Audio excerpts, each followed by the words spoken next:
Hey, it's Johnny G. How's it going? I want to give you a little garden update and show you what's growing on, what's ripening. Yeah, so let's get to it.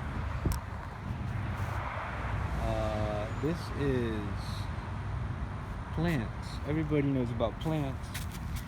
Here's a little yellow passion fruit coming up. Nice happy vine. These Everglades tomatoes are coming in here. We got a sweet yellow one and a nice red one.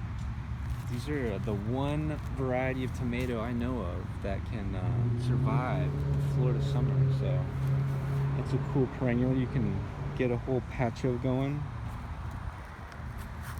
Here we got a little dragon fruit that's got roots and is putting a little extra growth on. So within 3 years, this can be creating 300 pounds of fruit a year. And it's so tasty. Have you ever had a really good dragon fruit? Look how happy these are. So I just put this in soil from a cutting that had been sitting around in a store. I put it in the soil 6 weeks, maybe 2 months ago, and it's rooted. And it's got all this new growth, both of these.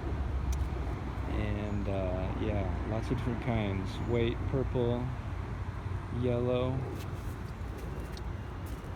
What else? Some guava trees. Here I got some marigolds hanging out with a jackfruit tree. And the marigolds are good for keeping pests at bay. So it's got quite a smell to it. Oh, look, here we go. Here's a little tiny can you see this here? Get him in focus on the picture. He's a little caterpillar. There he is. Little monarch hanging out there. It's tiny. Got a bunch of milkweed coming in. They only eat milkweed, the silly guys. Here's the noni fruit, the blue cheese tree. This thing can create 20 pounds of fruit every month, all year round. And it's super medicinal for like 100 reasons. And let's see. This is the miracle tree. Look, we got a miracle berry. Nice ripe one. And now the miracle fruit, when you eat it, everything that was sour turns sweet. So a lime will taste like limeade and so forth. Here we got a nice little banana tree and mango. You know what's so cool about bamboo is that a lot of it, if not most of it, is edible. You can eat the shoots. And it grows so fast, so it's very good for sustainability as far as making shelter or different things, instruments, tools, locally. Here we got some more tomatoes coming in there, and some moringa and some Mexican sunflower. Here's another one. These are super good for giving nitrogen to the soil. A nice green manure. They say it's as good as chicken manure, if you can believe that. And here's a bunch more passion fruit, and I believe, yeah, these ones are the purple variety. And you can see just got them kind of all in here.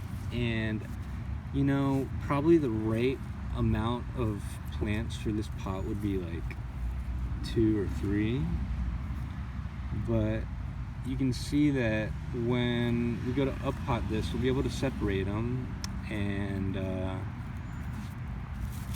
give them a chance later. So right now the trade-off would be worrying that they might be stretching too much. So by stretching to compete with one another for light, they could be kind of harming, getting weaker and not as stout as they could be. So that's the trade-off there. But I think these are doing good. We got a ton of passion fruit. those. I think we got 100% germination on the passion fruit. I bought about 5 of them, and gosh, just got unbelievable amounts. Ate half of them, and I got unbelievable amounts. So for one passion fruit, you could get, you know, a ton. Look at them all here. Yeah, this is like, I think I got 50 or 80 pots of them going, I guess. Here we got some papaya coming up.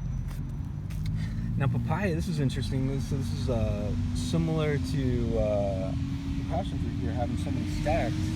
You know, now these hate being transplanted, so we won't really be able to save them. So pretty soon here, I'll be choosing the winner out of here. Maybe you could let the 2 go in the size of the pot. Just don't want them competing and making each other stretch. So this one looks like a candidate. But as tall as this one is, I love that he's so straight. That's what's remarkable to me. You see how a lot of them can like just get bendy, and you know that's going to be a tree within a year. So you don't want to. It's just going to be hard on it as far as for standing up. So as nice as this one looks, that's probably the one I would choose. But you know, really, you don't want a lanky stem. This one's got a nice thick stem, but if another one had a thicker stem but was shorter, he would. That would be the one I would be thinking about choosing. So that's cool. Here we got a tamarind tree. Now these have come up pretty quick. Put the seeds in the ground, and this tree can get to 90 feet tall and 300 years old, and produce a really delicious seed pod that's like sweet and sour. Maybe 2 parts sour, 1 part sweet. I had a friend tell me he thinks it tastes like lemon meringue, and I dig it. So check out the beauty of these Everglades tomatoes. Isn't that nice? I just love the aesthetic of a bunch of tomatoes, little tiny tomatoes hanging on. I think it's so cool. So these ones are super easy to grow. They grow like a weed here. So you just get those and let them start getting in the garden, and instead of weeds, you can have edible weeds.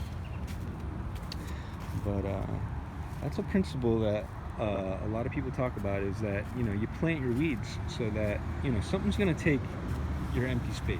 So, you know, you might as well choose things that are help you be sustainable and free from the sordid system. So there's another papaya looking a lot better. Now these things are amazing. They can grow 9 months, within 9 months from seed to fruit, and then fruit year round, and giving you just on a nice tree just a huge abundance of green and ripe papaya. That's like having a vegetable and a fruit. And if you haven't had papaya with lime in it, let me tell you, it's delicious. Speaking of delicious, this is the Monstera delicioso. This makes a really delicious pineapple fruit, and it's the only one of the few plants I know that has these holes in it like that. They can, they're called the gentleman climbers. So if it does like to climb a tree, but if it started climbing your house, it wouldn't wreck the paint job. So that's pretty cool, and they are neat. They like to crawl to the dark so that they can find the tree to climb, and then they can actually be an air plant, believe it or not, and make a super delicious fruit. The name is Deliciosa. Oh look, there's a monarch. He's all about the marigold. Yeah. So that's nice. So it's funny, I was telling you, monarchs, the youngins, they only want to eat the caterpillars. They only want to eat the milkweed. So we got that, and then look, the marigolds, not only is it good for keeping pests at bay, but it's attracting some pollinators and kind of doing some good things for the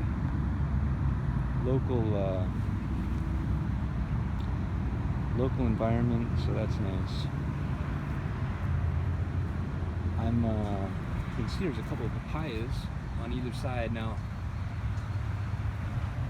can you imagine? They're probably 3 months old, I would guess, and just 6 months away from providing fruit year round. Now what's funny about them, you know what you can do with them, is you can take the stem off when they get a bit bigger, take a stem off of it and it's hollow. They're actually a hollow tree. So you can use them as a straw. If you've never had a fresh, open coconut with a papaya straw in it, I tell you what, you'll enjoy it. And so yeah, so that's actually what helps them grow so fast, is that they're hollow in the inside, the trunk as well. So a real funny tree there. And what else? This is the Peruvian, gosh, of every plant here, these little cactuses would be the one I'm not completely sure. I think it's a Peruvian apple pear, these cactuses. You gotta look it up. But yeah, they're looking happy. That's nice. We transplanted them recently and they weren't all sticking up straight, and I was concerned they would not recover to form. Here's a little longan tree.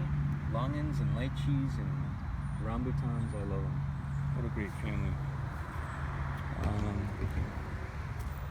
Jackfruit. There's a purple sugar cane. I think this is underutilized as an ornamental.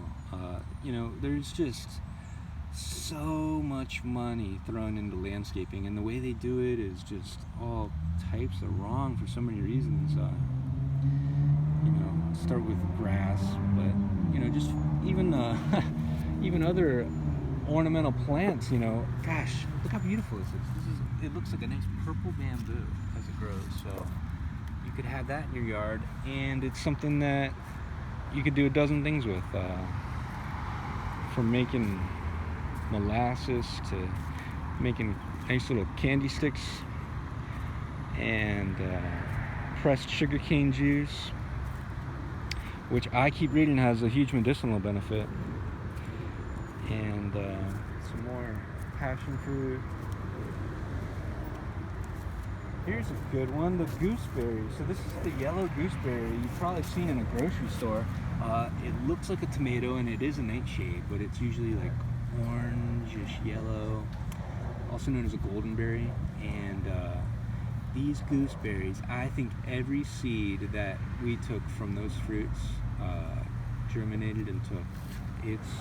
And I've reading about it online, that it is a prolific grower. So yeah, it grows in the altitude. It's from Peru or Argentina, South America somewhere. It's from the mountains, and looking forward to having some gooseberries. You know, what's cool about them, I've seen the pictures, they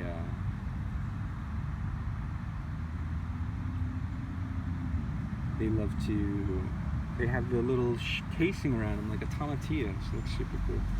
Here you see I got a ton of papaya going here. Now these need to be kind of thinned out like I was talking about. So let's look at that.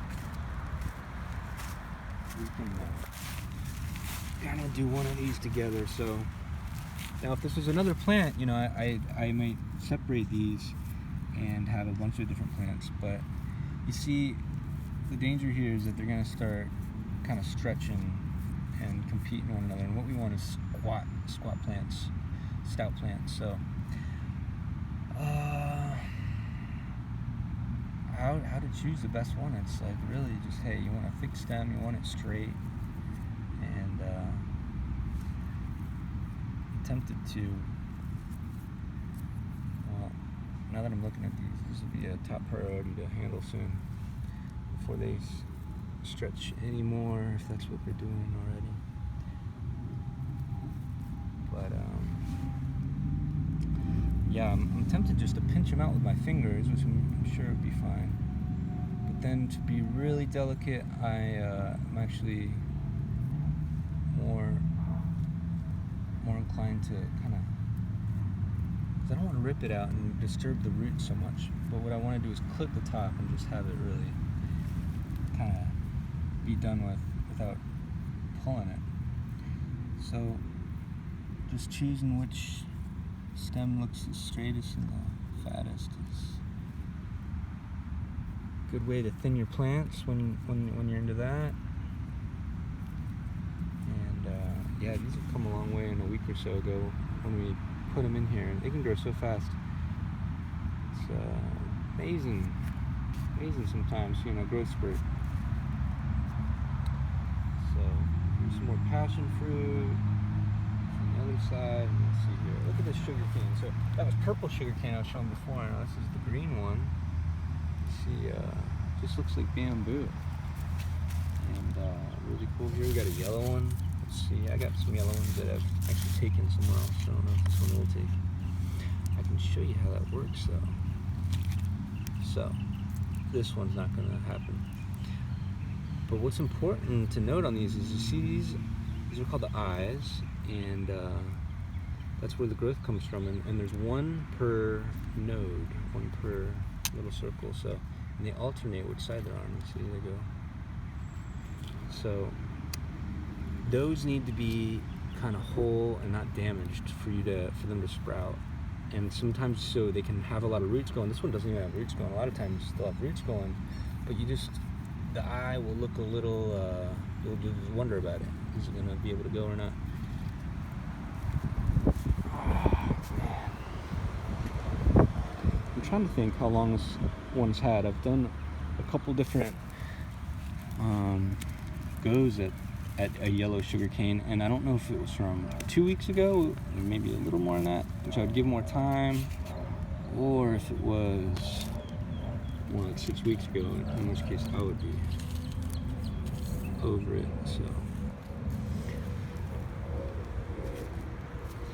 Pigeon Pea, this is one that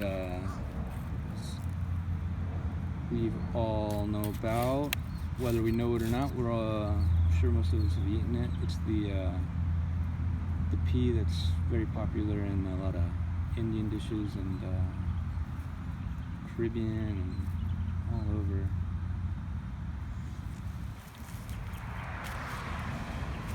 And let's see here. I was excited to see that the cacao is sprouting. Put that in about 2 weeks ago. This is chocolate sapote, getting a little, and some ginger coming up. Even the leaves taste great, so good. But here's the cacao just barely popping up. This is probably the first one out of 50. And then you can see a lot of different little ones coming up. And so excited for the chocolate. Raw cacao, raw chocolate is way more medicinal than regular chocolate. So figs, super good for you. These figs are sprouting and they're actually putting up new growth. Now coming down, I've checked the roots, and got 6 of those for like $15 on eBay, I think. And gosh, a sprouted plant like that, each one will be worth that within a few weeks, I would expect. So buy cuttings online sometimes. It's always an option. If you can't get it local, some yellow guava. Got a lot of different guava going. Sour sop and sapodilla, brown sugar fruit, and the almanac. Cranberry hibiscus, finger limes. Here's the gojis. The goji fruits. These have gone. They're going pretty slow, so I don't know what to think about that, but maybe they want a little different something.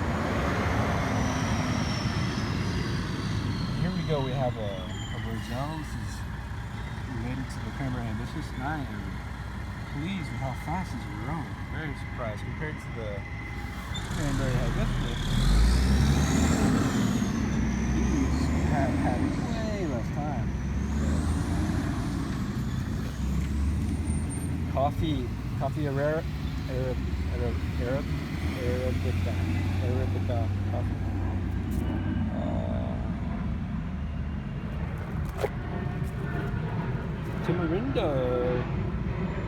Moringa. These don't like being transplanted either, so if you want to do something with these, it's got to be soon. I think there's, this is not how I would have done it. I think there's a bit of a lines got crossed and some communication there. Let's see here. This on the end is the milkweed for the monarch. Look at those. Very stoked about that. Gotta help the pollinators. Gotta help the butterflies and the bees. It's huge. We need them. They're so good to us. And let's see here. Lots of moringa. Look at all the moringa here. These are about 2 months old. This stuff can grow 30 feet in a year in ideal conditions. And super nutritious. They say it cures 300 diseases in India, in the Ayurvedic. Oh, that butterfly loves that flower, doesn't he?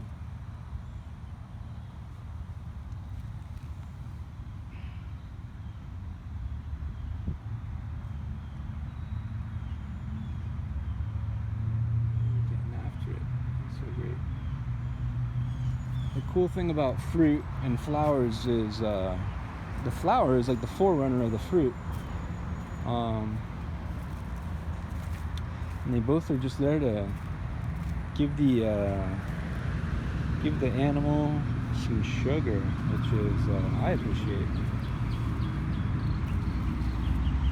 Perennial peanut. So this doesn't create peanuts, but it's a great ground cover that has edible flowers, which is, you know, as opposed to a lawn. Wow, just about 1,000,000 times better for not needing to be mowed all the time, not needing so much water. This is some Brazilian spinach. So just one cutting like this, just this one bit right here, this bit. I could take this, and that's what this whole plant was just about maybe 10 weeks ago, 2 or 3 months ago. So, and then now I could take cuttings like this. I could take 12 of them. This is like a mother plant now, and then, so that's the abundance of nature. The divine design. Very nice. And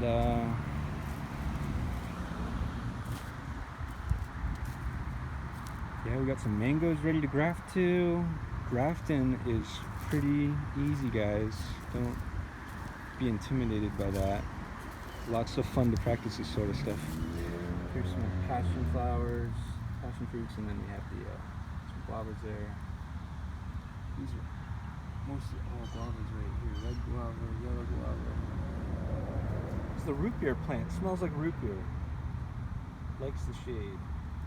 Super happy plant. And more sugar cane. Nasturtium. Let's see here. Really want to show off the arrowroot before I let you go here. It's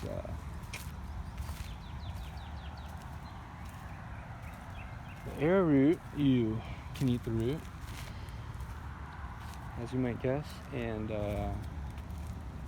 it looks like a banana. It has a really nice look to it. Nice red kind of stem, and then look at these leaves. This is a variegated one, so it has a cool little design. This one shows it a little better. And one more thing, the yerba mate tree. So this tree, I tried to give it to a friend who was actually doing really good with a lot of different plants, and I think the pot was too small, and it was drying out, and all this green was gone. It looked dead. It had all these leaves. It lost all the leaves, but you know what? It all came back. And you know how you can know if the tree's gone or not? Because sometimes they can look gone, but they can come back. Is you just scratch the, here, I'm going to show you on some dead wood. You can scratch the wood and it will be green. It'll be green if it's alive, and if it's dead, it will be brown. So that's how you do it. Let's see, a nice green for the camera here. Yeah, there's the green stuff. Alright. Everybody know that color? So yeah, get some dragon fruit. Get some fruit trees, get some edibles, get some perennials. You don't have to do it every year. And be self-reliant, be free from the toxic system, the poison slave shops. I mean, we don't have to be complicit in this exploitative regime that we're in. We can actually we can lean into food security, into clean food, into a natural way of life that all our ancestors did, will leave us maximally alive, healthy and strong, with fresh air, sunshine, and exercise. And that's way better than getting sick and dying early because you ate the wrong food from the system. So what's more important than our health? What's more important than the health of our loved ones and our community? Not a whole lot. An ounce of prevention's worth a pound of cure. So start today. If nothing else, put a plant in the kitchen window so you got a little bit of self-reliant freedom from the system there. You know, every blade of grass and every leaf is in a perfect symbiotic relationship with us as we breathe at one another. These plants are breathing at us, and to the degree that we have them inside, even if they don't even do anything for us, just a house plant it's recirculating there, giving us good air, and that's great. That's very good. So all right, I bid you adieu. Ciao. Grace and peace. See you next time.